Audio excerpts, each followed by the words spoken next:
شریعت کے مطابق ہم وفات سے پہلے اپنی جائیداد بچوں کے نام کر سکتے ہیں؟ کر سکتے ہیں، کیوں نہیں کر سکتے؟ جب مرنے کے بعد دینی ہے زندگی میں بھی کر سکتے ہیں۔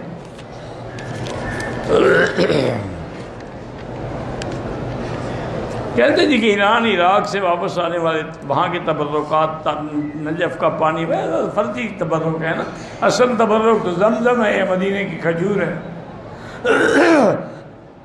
وہ تو ویسے بھی فرضی تبرک ہیں۔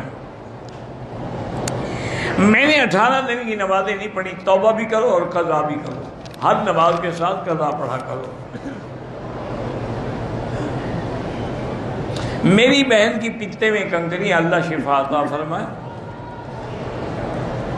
ہم سب مرد نمازی ہیں، لیکن ہماری خواتین آپس میں زیادہ لڑائی جھگڑا کرتے ہیں تو شیطان لڑاتا ہے۔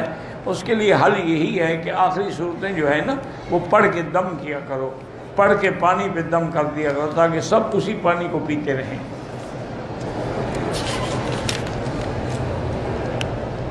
عمرے کے بعد تو کوئی صلاۃ و توبہ نہیں ہوتی، عمرہ خود انشاءاللہ ہماری توبہ کا ذریعہ ہے۔ میں خود لڑکی ڈھونڈ کر یا اپنی پسند سے شادی کر سکتا ہوں، ہاں کر سکتے ہیں، لیکن والدین کی رضامندی سے۔ حل کے بعد خوشبو والا صاحب، حل کے بعد جو مرضی ہے کرو، اس کے بعد تو کوئی پابندی نہیں۔ اگر مجھے نوکری مکے میں ملے تو عمرہ نہ کرنے سے دم دینا ہے، کیونکہ حکومت کی پابند نہیں، پھر آپ نوکری کے لیے آئیں گے، عمرے کے لیے نہیں آئیں گے۔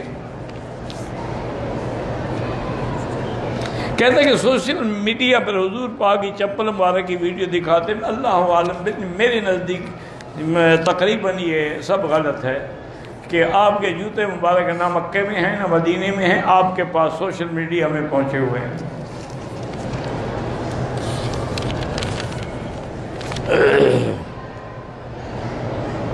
کوئی مرد بغیر کسی عذر کے گھر میں نماز پڑھ سکتا ہے؟ فرض اتر جائے گا لیکن گناہگار ہے، کیونکہ لا صلاۃ لجار المسجد الا فی المسجد، مسجد کی ہمسائے کی نماز مسجد کے بغیر نہیں ہوتی۔ میری